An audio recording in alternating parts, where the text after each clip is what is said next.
Hello, gorgeous. Here are 5 things to know about toasting etiquette.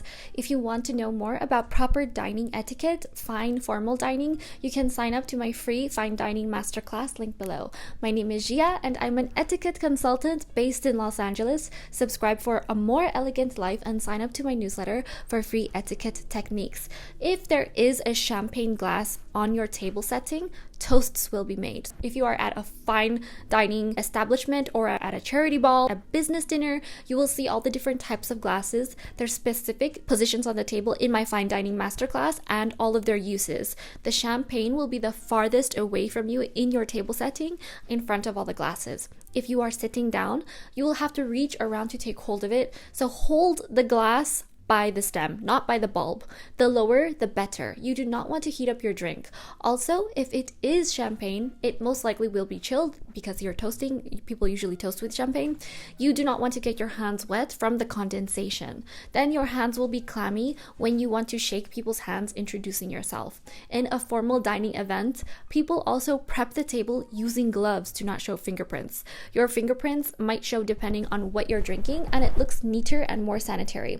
Just as a heads up, if you're wondering why you need to have this, if you are in business, if you are trying to close a very important deal, you want to be able to focus on your company, on the conversation, the discussion, the dialogue, so that you can be 100% present and mindful in what you're saying, what the other person is saying, and actively, cognitively listen, because you don't want to be overwhelmed with all these utensils and all of these rules. You want to naturally seamlessly practice these things at home so that when you go out into public, it's perfectly intrinsic. You don't have to think and you can just be in the moment. Your fingerprints might show depending on what you're drinking, and it looks neater and more sanitary if you hold the stem.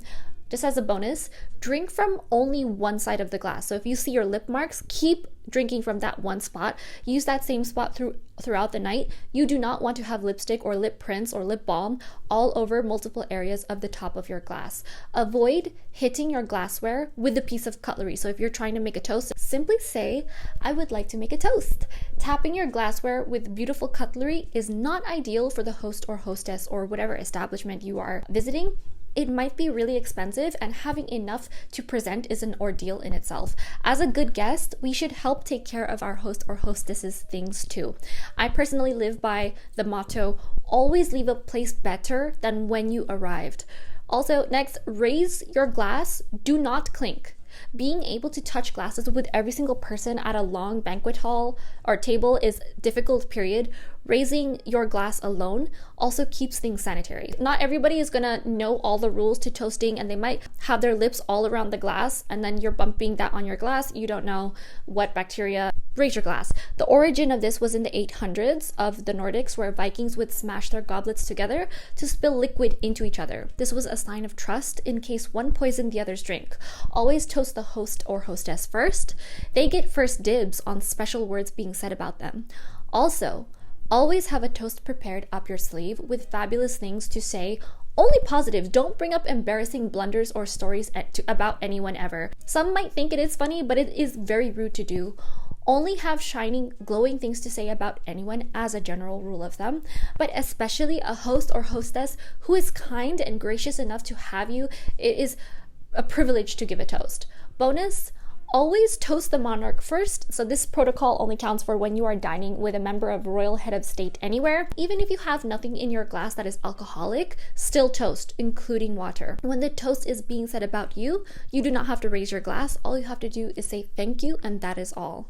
Do not gulp down your whole glass when you toast, because sometimes they will make more toasts. You will not have anything in your glass and you'll have to keep pouring. Just take a sip. There might be continuous toasts all around. One countess who would never drink from her glass when she would toast, she would pretend she was sipping and she would drink her water all throughout the night, and everybody else was wasted, and she was perfectly sober and had control of her comportment. She didn't have her power taken away in a social situation. I hope you enjoyed this as much as this was fun to create. This is my passion. Making people feel wonderful at parties using these toasting rules will make you all the more charming and captivating. I have a free dining masterclass, so sign up to the link below. And you can also check out my etiquette classes at dixonetiquette.com. Don't forget to sign up to my newsletter link below for more etiquette techniques straight to your inbox. Thanks so much for watching, and I'll see you later.